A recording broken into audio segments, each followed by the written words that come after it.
Morning everyone. तो पिछले classes में हम लोगों ने मैथमेटिक्स के एक्सरसाइज 6.3 को पढ़ा है और कुछ प्रश्न बचे हुए हैं एक्सरसाइज 6.3 के, जिस प्रश्नों को आज आपको पढ़ा दिया जाएगा और एक्सरसाइज 6.3 आज खत्म भी कर दिया जाएगा। तो आइए शुरू करते हैं। पिछले क्लास में एक्सरसाइज 6.3 का प्रश्न संख्या 12 तक पढ़ाई हो गया था। अब हम लोगों को प्रश्न संख्या 13 से देखना है। तो आइए प्रश्न संख्या 13 को शुरू किया जाए। प्रश्न संख्या 13 में फोटो नहीं दिया है। प्रश्न संख्या 13 बोल रहा है कि एक त्रिभुज एबीसी की भुजा बीसी पर एक बिंदु डी इस प्रकार स्थित है कि कोण एबीसी बराबर कोण बीएसी है। दर्शाइए कि सीए का स्क्वायर बराबर सीबी गुना सीडी। सीए का स्क्वायर बराबर सीबी गुना सीडी। तो आइए शुरू करते हैं फोटो बनाना। तो सबसे पहले बोल रहा है कि एक त्रिभुज है एबीसी। सबसे पहले प्रश्न क्या बोल रहा है? तो एक त्रिभुज है ए बी सी। एबीसी एक त्रिभुज है और इस त्रिभुज का जो भुजा बीसी है, इस त्रिभुज पर जो भुजा बीसी है उस पर एक बिंदु है डी। मान लो यहां पर एक बिंदु है डी और ये बिंदु डी इस प्रकार स्थित है कि कोण एडीसी, मतलब ए और डी को मिला रहा है, कोण एडीसी मतलब ये कोण और कोण बीएसी मतलब ये कोण बराबर है। तो सिद्ध करना है। तो आइए लिखा जाए। दिया है, क्या दिया है? तो दिया है कोण एडीसी बराबर कोण बीएसी। सिद्ध क्या करना है? बहुत ही हल्का सवाल है। सिद्ध करना है आपको सीए का स्क्वायर बराबर सीबी गुना सीडी। तो चलिए इस प्रश्न को अब हल किया जाए, सिद्ध किया जाए, प्रमाणित किया जाए। तो देखिएगा ध्यान से। सबसे पहले हम लोगों को देखना है कि डिमांड क्या कर रहा है। तो सीए का स्क्वायर है मतलब सीए दूगो है। तो ये जो सीए है, यही ना है सीए, ये जो सीए है ये त्रिभुज एबीसी में भी है और त्रिभुज एडीसी में भी है। उसके बाद सीबी गुना सीडी, तो ये आपको सीबी है और ये जो है वो सीडी है। तो इसमें दो त्रिभुज को काटा जाए। तो आइए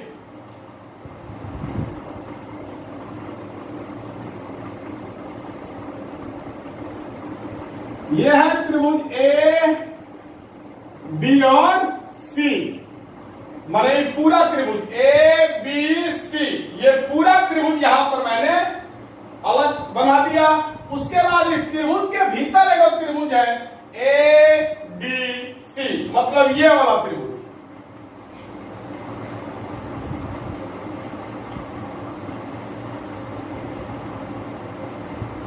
ए बी और सी। अब आखिरकार आप बोलोगे कि सर आपने यही दो त्रिभुज को क्यों लिया है? सवाल उठता है कि आपने यही दोनों त्रिभुज को क्यों लिया है। तो देखिएगा हम लोग को क्या सिद्ध करना है। तो हम लोग को सिद्ध करना है सीए स्क्वायर। सीए स्क्वायर, तो सीए इस त्रिभुज में भी है, ये सीए है और सीए जो है इस त्रिभुज में भी है। दोनों इसी दोनों त्रिभुज में सीए है और सीबी सीबी जो है इस त्रिभुज में है और सीडी जो है सो इस त्रिभुज में है। तो जिस भुजाओं का डिमांड यहां पर कर रहा है वो भुजाएं जो हैं सो इसमें और इसमें है, बाकी किसी त्रिभुज में नहीं। ये भी तो एक त्रिभुज है ए बी डी, आओ इसको भी बना देते हैं।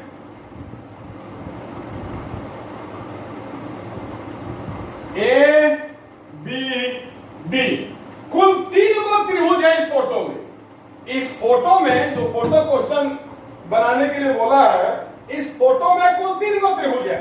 एक गो त्रिभुज है पूरा ए बी सी, जिसको मैंने यहां पर बना दिया। एक गो त्रिभुज है ये ए बी सी, ये इसको मैंने यहां पर बना दिया। और एक गो त्रिभुज है ये ए बी डी, ये त्रिभुज। तो इस त्रिभुज को मैंने यहां बनाया ए बी डी। तो टोटल 3 गो त्रिभुज है। इस 3 में से किसी 2 को लेना है, तो कैसे लेंगे ये मायने रखता है। तो लेने का तरीका क्या है, तो हम लोग को देखना है सिद्ध क्या करना है। तो सिद्ध करना सीए स्क्वायर। तो आप देख सकते हैं इस त्रिभुज ए बी डी में सीए है क्या? इस त्रिभुज ए बी डी में सीए है नहीं है, इसीलिए इस त्रिभुज को नहीं लिया गया है। इस दोनों त्रिभुज में सीए है, इस त्रिभुज में सीडी भी नहीं है और सीबी भी नहीं है, लेकिन इस त्रिभुज में आपको सीबी है और इस त्रिभुज में सीडी है। यही कारण है कि इस दोनों त्रिभुज को ही लिया गया है। अब आइए ध्यान दीजिएगा, गौर फरमाइएगा जरा। दिया क्या है, तो कोण एडीसी, कोण एडीसी, एडीसी मतलब ये कोण, कोण एडीसी मतलब ये कोण, एडीसी ये कोण, और कोण बीएसी, बीएसी मतलब ये कोण, ये दोनों कोण बराबर है। तो आइए चला जाए।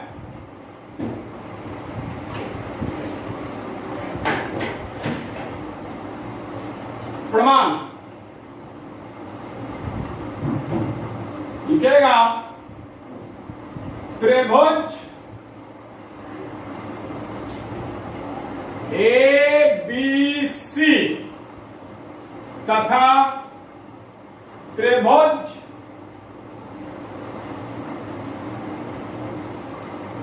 सोच करके लिखना पड़ता है बाबू, एडीसी भी लिख दो कोई दिक्कत नहीं, कोई समरूप थोड़े करना है, त्रिभुज का नाम लिखा।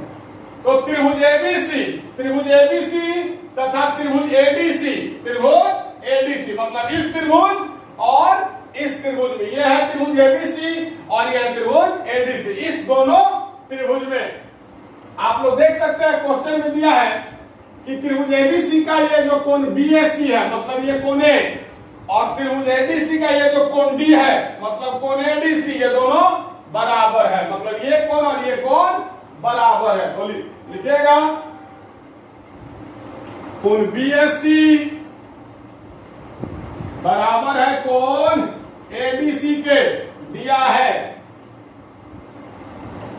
यहां पर दिया हुआ है एडीसी और बीएसी, कोण एडीसी और कोण बीएसी बराबर है।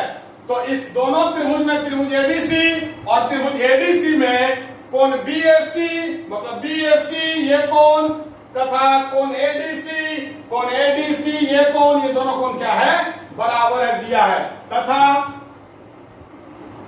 कोण सी बराबर कोण सी, आप देख सकते हैं ये जो कोण सी है बाबू, ये जो कोण सी है ये दोनों में है, बड़का त्रिभुज में भी है और छोटका त्रिभुज में भी है। मतलब ये जो कोण सी है वो त्रिभुज एबीसी में भी है और ये जो कोण सी है ये त्रिभुज एडीसी में भी है।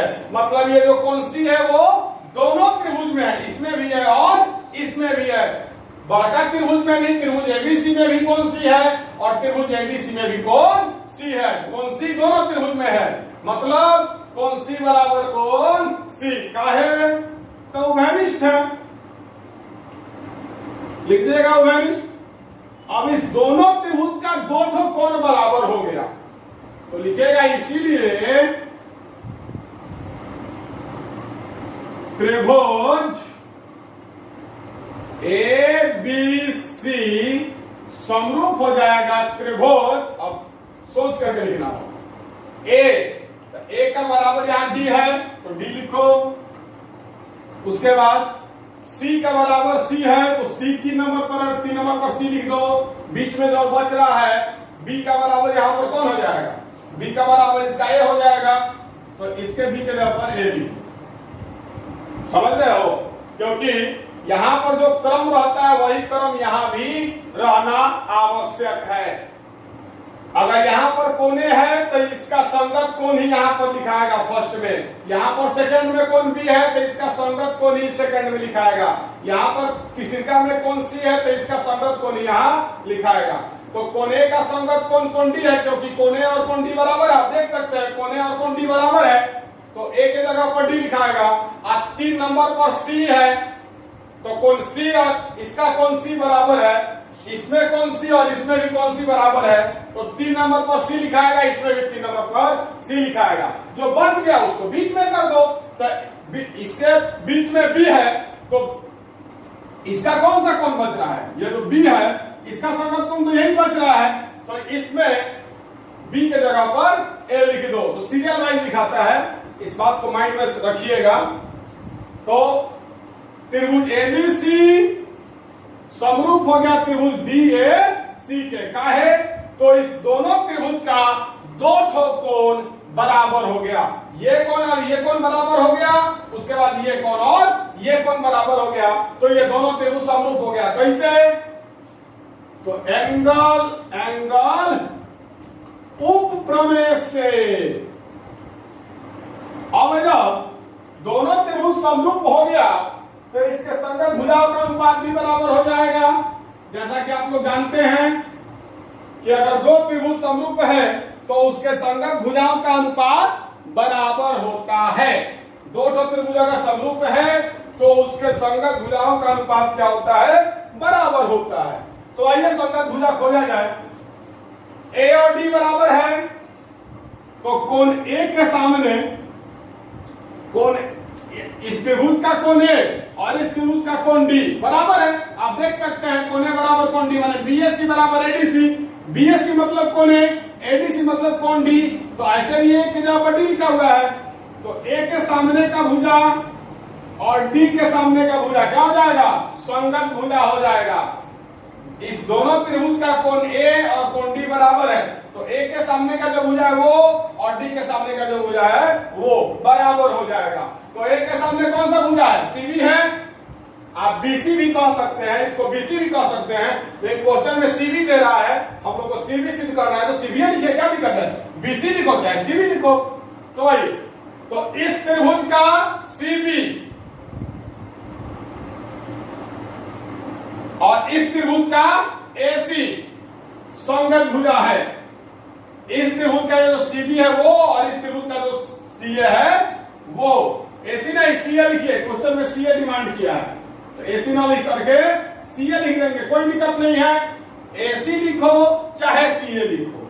तो इस त्रिभुज का कोण ए और इस त्रिभुज का कोण डी बराबर है, तो ए के सामने सीबी है और डी के सामने सीए है, तो संगत भुजा हो जाएगा सीबी और सीए। तो सीबी और सीए का अनुपात, अब आइए इसके आगे बढ़ते हैं, बी और ए, इसका बी और इसका ए बराबर है, तो बी के सामने इसमें क्या है, सीए है, और इसमें ए के सामने क्या है, सीडी है, तो सीए और सीडी क्या हो जाएगा, संगत भुजा हो जाएगा। इसके बाद तीसरा बचा कौन, तो तीसरा बचा आपको ये दोनों का कोण सी बराबर होगा मिस्टर, तो इसमें सी के सामने ए बी है और इसमें सी के सामने ए डी है, ए बी बटा ए डी। तो दोनों त्रिभुज समरूप हो गया, ये दोनों त्रिभुज एबीसी और त्रिभुज एडीसी, ये दोनों त्रिभुज समरूप हो गया। तो जब दोनों त्रिभुज समरूप हो गया तो संगत भुजाओं का अनुपात क्या हो जाएगा, बराबर हो जाएगा। तो मैंने लिख दिया तीनों संगत भुजाओं का अनुपात बराबर लिख दिया, या हम लोग सिर्फ इस दोनों को ले सकते हैं, तो यहां सीबी बटा सीए बराबर सीए बटा सीडी। हमने क्या किया, तो सिर्फ और सिर्फ ये दोनों संगत भुजाओं को हमने यहां ले लिया, इसको छोड़ दिया, क्योंकि हम लोगों को सिर्फ इसी दोनों का जरूरत है। अब तिरछा गुना कीजिए तो लिखेगा अतः CA गुना CA। तिरछा गुना में क्या होता है? CA गुना CA, तो CA गुना CA, 2 गुना 2 क्या होता है? 2 का स्क्वायर होता है। x गुना x क्या होता है? x का स्क्वायर होता है। तो वैसे ही CA गुना CA क्या हो जाएगा? CA का स्क्वायर बराबर CB गुना CD। तिरछा गुना किया गया और कुछ नहीं। जरा देखिए तो यही सिद्ध करना था हम लोगों को, जो सिद्ध करना था वो आ गया। तो लिखेगा प्रूव। आइए एक बार और समझ लीजिएगा क्वेश्चन को, अच्छा क्वेश्चन है। एक त्रिभुज है एबीसी, इसमें एक और त्रिभुज है एडीसी। दिया क्या है? तो बीएसी और कोण बीएसी और कोण एडीसी बराबर है। यहां पर हमने दोनों त्रिभुज को अलग अलग काट लिया है। एक बार फिर से मैं समझा दे रहा हूं, ध्यान से समझिएगा, अच्छा क्वेश्चन है।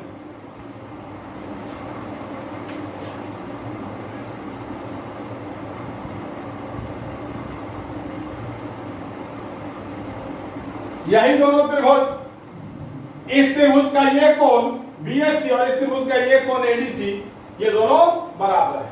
तो इस दोनों त्रिभुज में कोण बीएससी बराबर कोण एडीसी हो जाएगा। दिया है, यहां दिया है तो वही मैंने लिख दिया, बीएससी बराबर एडीसी दिया है। उसके बाद ये जो कोण सी है इसमें भी, और ये कोण सी जो है वो इसमें भी है। तो कोण सी बराबर कोण सी वैनिश, तो ये दोनों त्रिभुज क्या हो जाएगा? समरूप हो जाएगा। एंगल एंगल ऊपर में से, तो ये दोनों का दोनों त्रिभुज क्या हो गया? समरूप हो गया, एंगल एंगल ऊपर में से। तो ये कोण 1 मान लिया जाए, इसको 2 मान लिया जाए, इसको 3 मान लिया जाए, इसको 4 मान लिया जाए, इसको 5 मान लिया जाए, इसको 6 मान लिया जाए। तो कोण 1 और कोण 4 तो बराबर दिया था क्वेश्चन। कोण 1 और कोण 4 बराबर तो दिया था। आज कोण 2 और कोण 5 दोनों में है। ये जो कोण सी है ये दोनों में है, तो कोण 2 और कोण 5 बराबर हो जाएगा वैनिश। दो जो कोण बराबर हो गया तो दोनों त्रिभुज समरूप हो जाएगा। और जब दोनों त्रिभुज समरूप हो जाएगा तो तीनों संगत कोण बराबर होगा और तीनों संगत भुजाओं का अनुपात बराबर होगा। तो जब ये दोनों समरूप हो गया तो कोण 3 और कोण 6 भी बराबर हो जाएगा। काहे कि ये दोनों समरूप हो गया और समरूप त्रिभुज का संगत कोण बराबर होता है। तो कोण 3 और कोण 6 भी बराबर हो गया। अब उसी के अकॉर्डिंग हम यहाँ पर लिखा है, ए के जगह पर डी लिखे है, बी के जगह पर ए लिखे है, सी के जगह पर सी लिखे है। आज जब ये दोनों त्रिभुज समरूप हो गया तो संगत भुजाओं का अनुपात, तो 1 और 4 बराबर है, तो 1 के सामने CB है, 4 के सामने CA है, तो CB बटा C है। उसके बाद 2 और 5 बराबर है, तो 2 के सामने आपको AB है और 5 के सामने AD है, तो AB और AD का अनुपात। तीसरा बचा क्या?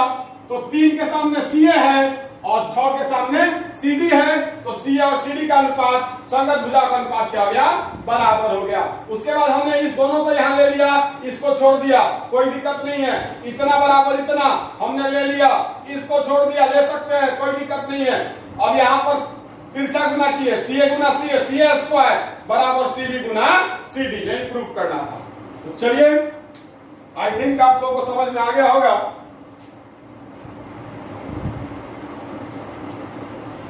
तो वीडियो को रोक करके इसको उतारिए फटाक से, तेजी से, जल्दी से। वीडियो को रोको और उतारो, तो जल्दी से उतारो।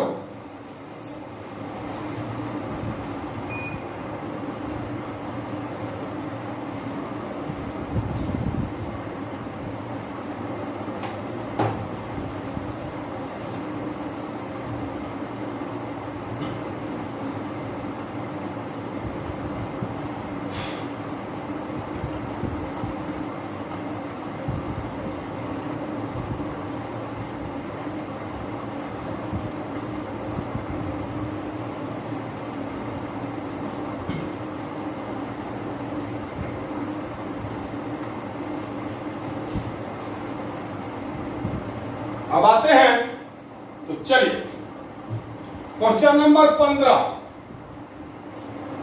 एक्सरसाइज 6.3 का क्वेश्चन नंबर 15 नंबर क्वेश्चन समझिएगा, बहुत ही खूबसूरत क्वेश्चन है। बोल रहा है कि लंबाई 6 मीटर वाले एक ऊर्ध्वाधर स्तंभ की भूमि पर जो छाया बन रहा है वो 4 मीटर है, जबकि उसी समय एक मीनार की छाया की लंबाई 28 मीटर है। मीनार की ऊंचाई ज्ञात कीजिए। तो आइए, काफी खूबसूरत प्रश्न है।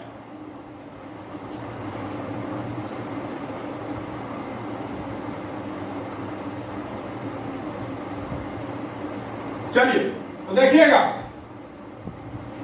लंबाई 6 मीटर वाले ऊर्ध्वाधर स्तंभ, माने एगो स्तंभ है, एगो पिलर है, तो एगो पिलर है, इस पिलर का लंबाई कितना है? 6 मीटर है। तो माना कि ए भी एक पिलर है। पिलर बोले तो स्तंभ, जो कि कहां खड़ा होगा? जमीन पर। तो पिलर जो है वो खड़ा कहां होगा? जमीन पर खड़ा होगा। तो बीसी क्या है? जमीन है, और एबी क्या है? पिलर है, जो कि जमीन पर खड़ा है। एबी जो है वो एक स्तंभ है, स्तंभ को ही अंग्रेजी में पिलर कहा जाता है। एबी क्या है? एक स्तंभ है, और कोई भी पिलर खड़ा तो जमीने पर ना होगा। तो बीसी क्या है? जमीन है। क्या है? जमीन है। अब देखिएगा, तो इस पिलर का जो छाया बन रहा है जमीन पर, वो है आपको 4 मीटर। तो मान लो ये बीसी क्या है? इस पिलर का जो छाया बना है वो उसकी लंबाई। तो ये बीसी क्या है? तो इस पिलर का जमीन पर जो छाया बना है, जैसे हम लोग का छाया बनता है, हम लोग जब खड़ा होते हैं तो जमीन पर उसका छाया बनता है, वैसे ही ये जो एबी जो पिलर है, इसका छाया जमीन पर बन रहा है। और पिलर का लंबाई 6 मीटर है, और छाया का जो लंबाई है वो 4 मीटर है। अब आइए, ऐसा ही एक और प्रश्न है। अब क्या है?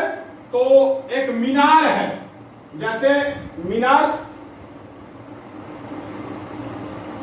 एक, मान लो पीक्यू एक मीनार है। ये पीक्यू क्या है बाबू? एक मीनार है। मान लो कि ये जो पीक्यू क्या है? मीनार है, और इस मीनार का जो छाया का लंबाई है वो 28 मीटर है। इस मीनार का है, ये जो मीनार है, ये जो पीक्यू जो मीनार है, इस मीनार का लंबाई नहीं दिया है। मीनार का जो ऊंचाई है वो नहीं दिया है। तो ये पीक्यू किसी ऊंचाई का मीनार है, इसका ऊंचाई नहीं दिया है, जिसका छाया का जो लंबाई है वो कितना है? 28 मीटर है। तो मान लो क्यूआर क्या है? तो इस मीनार के छाया का लंबाई है। क्यूआर क्या है? ये जो मीनार है, इस मीनार के छाया का लंबाई है।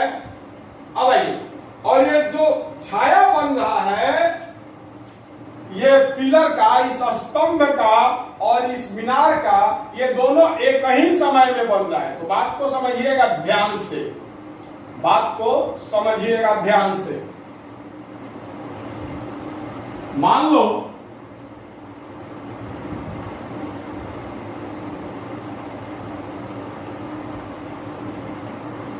मान लो 2 मिनट के लिए इसमें एक कंसेप्ट है, वो समझ लीजिएगा।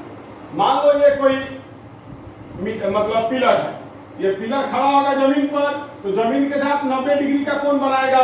जैसे कि हम लोग जमीन पर खड़ा होते हैं तो सीधे खड़ा होते हैं, लंबवत खड़ा होते हैं, थोड़ा सा भी तिरछा खड़ा होंगे, अगर ऐसे खड़ा होंगे थोड़ा सा भी तिरछा, मुंह कुरिए गिरेंगे, अगर ऐसे खड़ा होंगे तो पीछे ही मार गिरेंगे। मतलब कोई भी वस्तु अगर जमीन पर खड़ा है, चाहे वो इंसान हो, चाहे कोई पिलर हो, चाहे कोई मीनार हो, वो जमीन पर लंबवत खड़ा रहता है, मतलब जमीन के साथ 90 डिग्री का कोण बनाता है। तो मान लो ये कोई पिलर है और ये भी कोई पिलर है, ये दोनों पिलर का लंबाई अलग अलग है। मान लो इस पिलर का लंबाई 4 मीटर है और मान लो इस पिलर का लंबाई 10 मीटर है। तो ये पिलर जमीन पर खड़ा है, तो मतलब जमीन के साथ 90 डिग्री का कोण बना रहा है, और ये पिलर भी जमीन पर खड़ा है तो जमीन के साथ 90 डिग्री का कोण बना रहा है। माइंड में सेट कीजिएगा, बहुत ही कंसेप्चुअल क्वेश्चन बता रहे हैं, बहुत ही कंसेप्चुअल क्वेश्चन है। अगर कोई भी, चाहे छोटा मीनार हो, चाहे बड़ा मीनार हो, चाहे छोटा बच्चा हो, चाहे बड़ा बच्चा हो, चाहे बूढ़ा बच्चा हो, जमीन पर खड़ा रहेगा तो लंबवत खड़ा रहेगा, मतलब जमीन और हम लोगों के बीच में 90 डिग्री का कोण बनता है। ये बात माइंड में डाल लीजिएगा। किसी कोई भी वस्तु अगर जमीन पर खड़ा है तो उस वस्तु और जमीन के बीच में 90 डिग्री का कोण बनता है। इस बात को मान लीजिएगा। तो ये 4 मीटर का जो पिलर है वो जमीन पर खड़ा है तो जमीन के साथ 90 डिग्री का कोण बना रहा है, लंबवत खड़ा है। ये 10 मीटर का कोई पिलर है, ये भी जमीन पर खड़ा है तो जमीन पर 90 जमीन के साथ 90 डिग्री का ही कोण बनाता है। और आइए अब अगर मिला दें हम,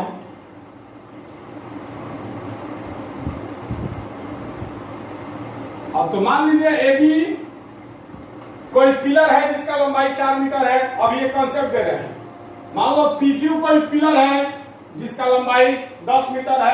अब एक ही समय में, बात को समझिएगा, एक ही समय में, ये बहुत बड़ी बात है, एक ही समय में, समझिएगा, एक ही समय में, मान लो एक्यूरेट 1 बजे मतलब एक ही समय में ये जो बीसी है ये इस पिलर का छाया का लंबाई है।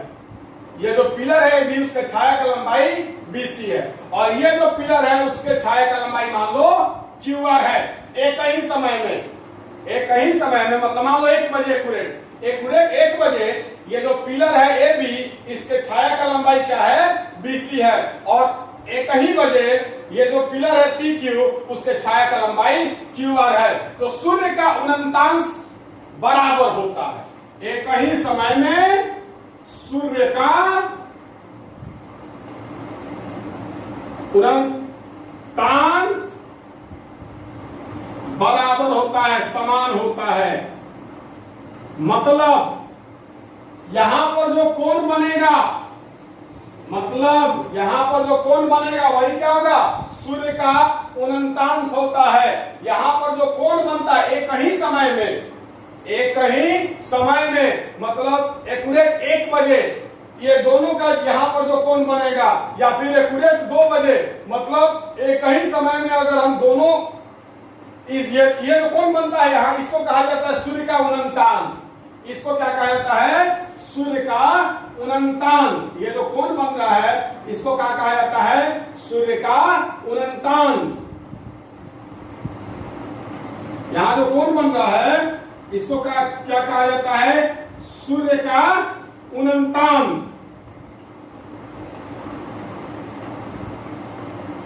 तो अगर एक ही समय में अगर हम लोग सूर्य का अनंतांश नापेंगे तो वो बराबर होता है। मतलब एक ही समय में ये दोनों का दोनों कोण क्या होता है, बराबर होता है। बड़ा इंपॉर्टेंट कॉन्सेप्ट है ये। क्या, तो एक ही समय में सूर्य का अनंतांश बराबर होता है। तो चलिए थोड़ा उतारिए तो इस कॉन्सेप्ट को, ये फोटो सब अभी मत उतारिएगा।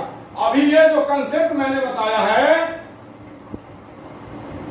क्या कॉन्सेप्ट बताया है, तो ए बी कोई पिलर है जिसका छाया बीसी है, पीक्यू भी कोई पिलर है जिसका छाया क्यूआर है। दोनों पिलर का लंबाई अलग अलग है, छाया का लंबाई भी अलग अलग होगा।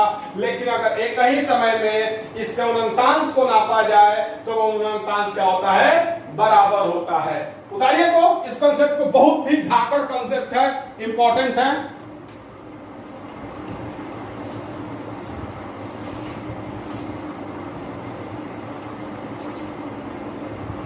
वीडियो करो कर उतारिए।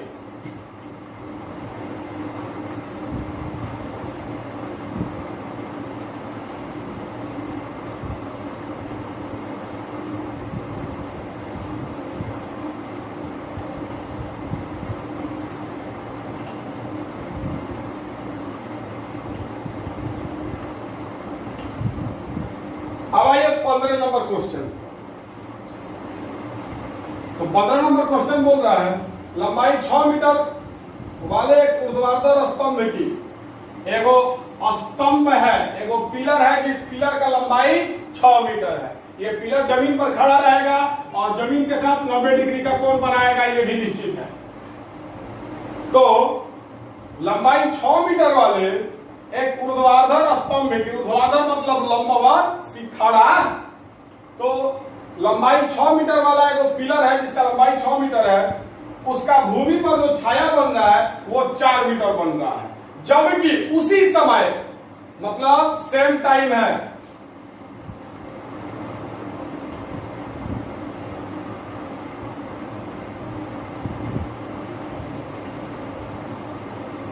उसी समय एक ही समय में हम लोग देख रहे हैं क्या, तो एक मीनार, ये एक मीनार है जिसके छाया का लंबाई 28 मीटर है। तो ये भी मीनार कहाँ खड़ा होगा, जमीन पर, और जमीन के साथ 90 डिग्री का कोण बनाएगा।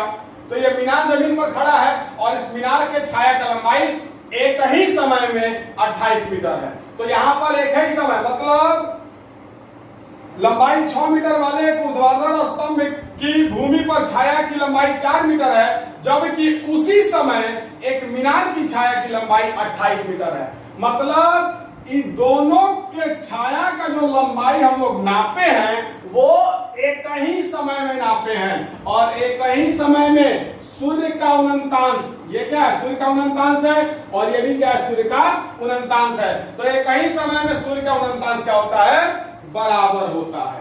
तो चलिए यहां पर लिखना होगा। तो बोल रहा है मीनार का ऊंचाई, ये PQ निकालना है। तो लिखना होगा माना कि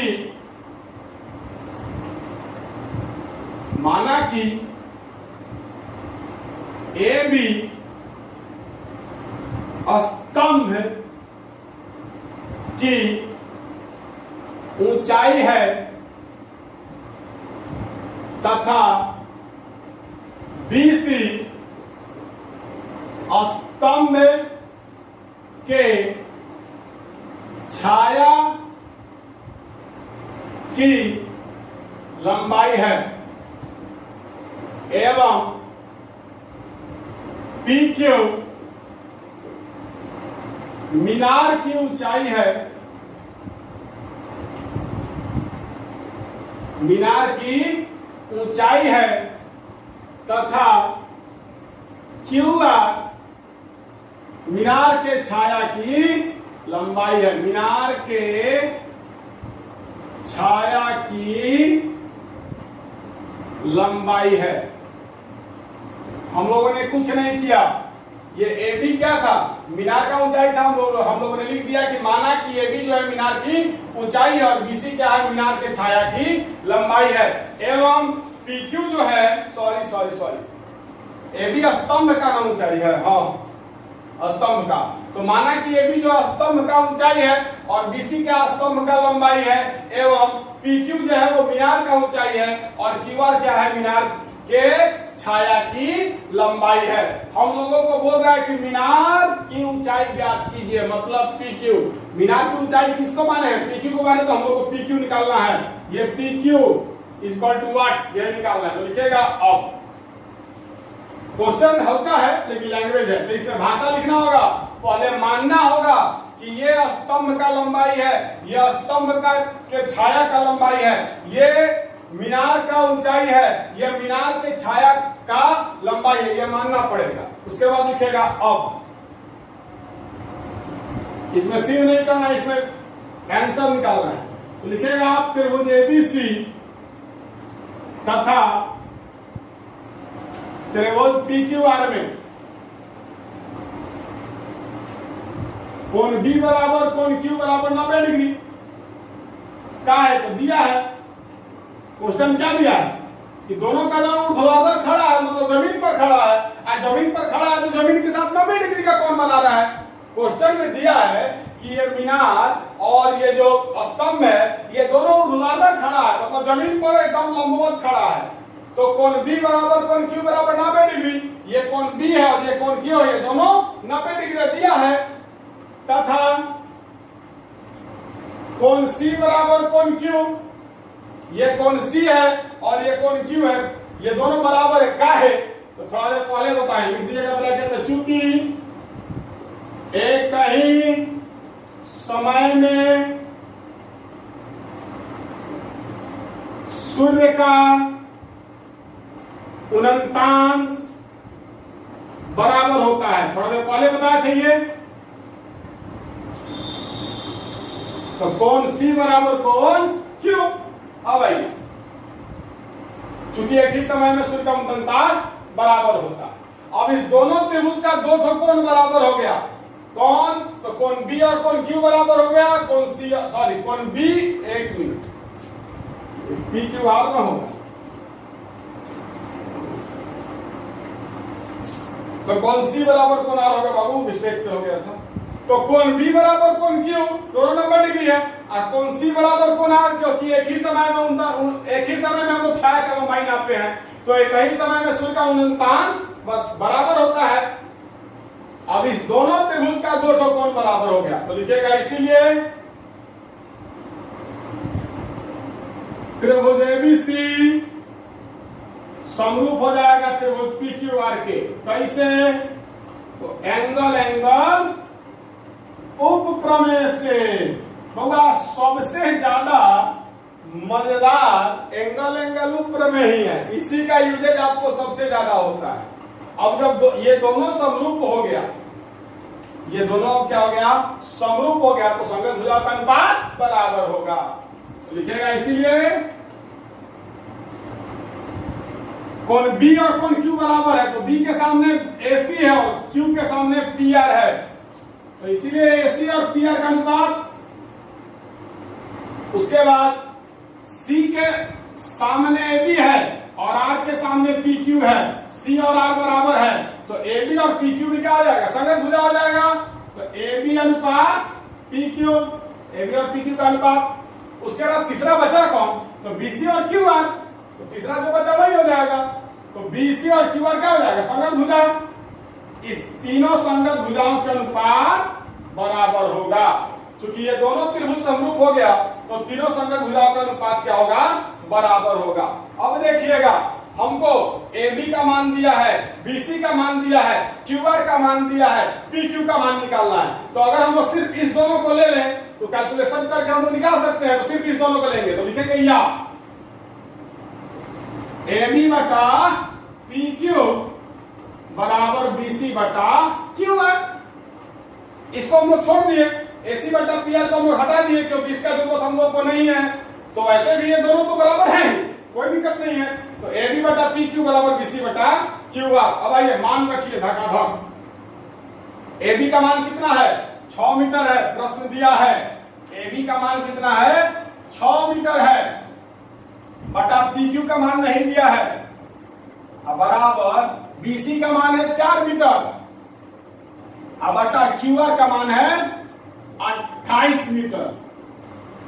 तो देखिएगा ध्यान से मीटर कैंसिल हो गया, 4 से 28 कट गया 7 बार में, क्या बचा? तो 6 मीटर बटा PQ बराबर 1 बटा 7। मीटर से मीटर कट गया, 4 से 28 कट गया 7 बार में। अब तिरछा गुना किया जाए तो इसीलिए PQ बराबर, तब PQ गुना है PQ और 6 गुना 7 42, तो इसीलिए PQ बराबर 42 मीटर। और PQ को ही हम लोग मीनार का ऊंचाई माने थे, तो लिखेगा अतः मीनार की ऊंचाई 42 मीटर है आंसर। चलिए तो बुआ जी, काफी अच्छा क्वेश्चन है, थोड़ा इसको अच्छा से प्रेम से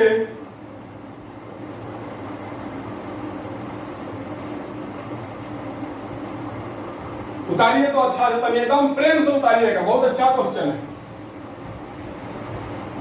खैर ऊंचाई और दूरी जो है त्रिकोणमिति के कुछ अनुप्रयोग, वो इसी टाइप का खाली क्वेश्चन पढ़ना उसमें।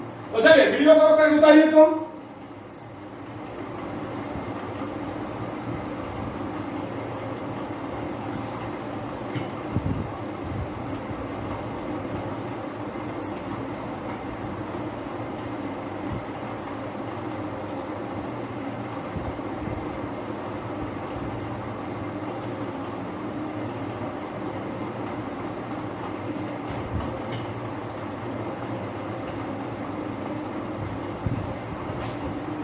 अब आइए प्रश्न संख्या 16, एक्सरसाइज 6.3 का प्रश्न संख्या 16, अंतिम प्रश्न। आज थोड़ा सा लंबा वीडियो बना दे रहे हैं, काहे कि कल से अब एक्सरसाइज 6.4 पढ़ा जाएगा। बड़ा मजेदार एक्सरसाइज है बाबुओं की। चलिए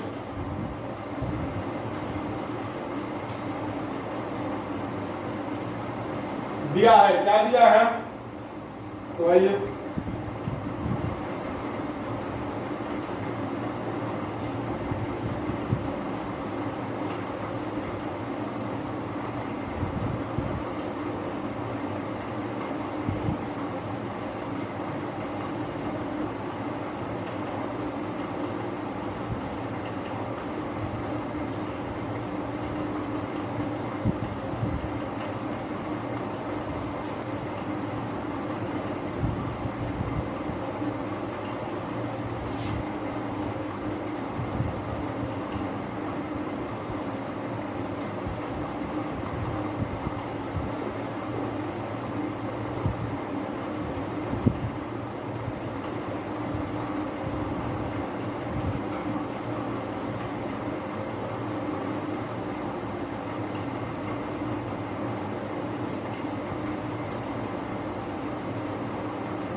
चलिए, क्वेश्चन बड़ा खूबसूरत है और प्रश्न संख्या 12 जो आप लोगों को मैंने बताया था उसी आधार पर यह भी प्रश्न बनेगा।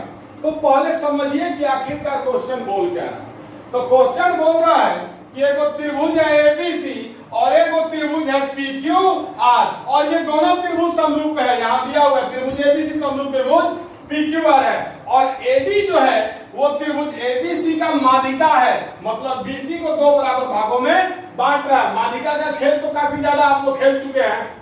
उसी तरह पीएम जो है वो त्रिभुज पीक्यूआर का माध्यिका है, मतलब क्यूआर को दो बराबर भागों में बांट रहा है। तो दिया है, क्या दिया है? तो एडी और पीएम, ये एडी और ये पीएम, एडी और पीएम क्रमशः त्रिभुज एबीसी और त्रिभुज पीक्यूआर की माध्यिकाएं हैं। एडी जो है ये त्रिभुज एबीसी का माध्यिका है, पीएम जो है वो त्रिभुज पीक्यूआर का माध्यिका है। अर्थात बीडी बराबर सीडी और क्यूएम बराबर आरएम।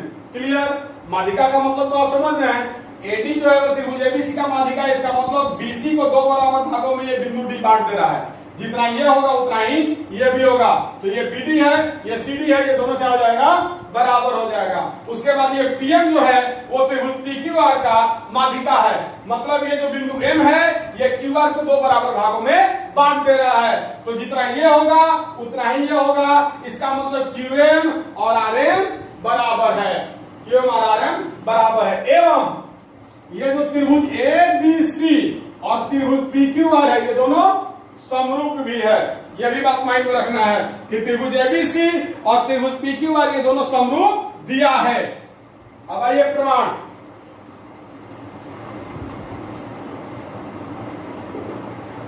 लिखिएगा, चूंकि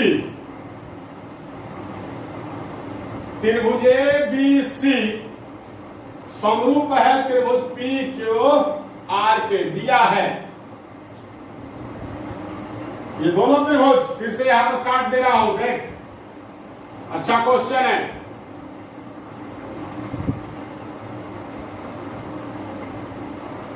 ए B C P Q R ये दोनों त्रिभुज समरूप है।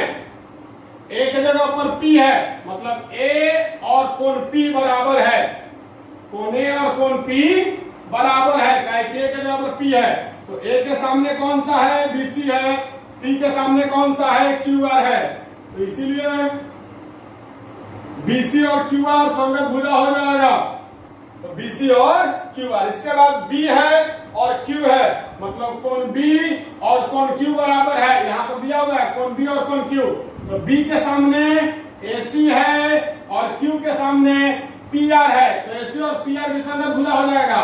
तीसरा बचा कौन, तो सी के जगह पर आर दिया है, ये सी है ये आर है, सी के सामने ए बी है तो ए बी और आर के सामने आपको पी क्यू है तो पी क्यू, ये सब संगत भुजा का अनुपात हो गया, ये क्या होता है, बराबर होता है। तो दो त्रिभुज समरूप होगा तो संगत भुजा का अनुपात निश्चित तौर पर बराबर होगा।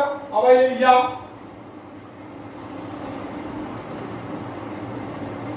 लिखेगा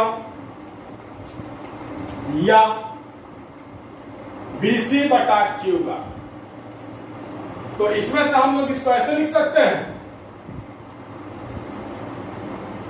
ए बी बटा पी क्यू बराबर बीसी बटा क्यू आर। यहां पर आप देख सकते हो बीसी और क्यू आर का अनुपात ए बी और पी आर का अनुपात बराबर है, तो हम लोग ए बी बटा पी क्यू और बीसी बटा क्यू आर दोनों को बराबर लिख सकते हैं।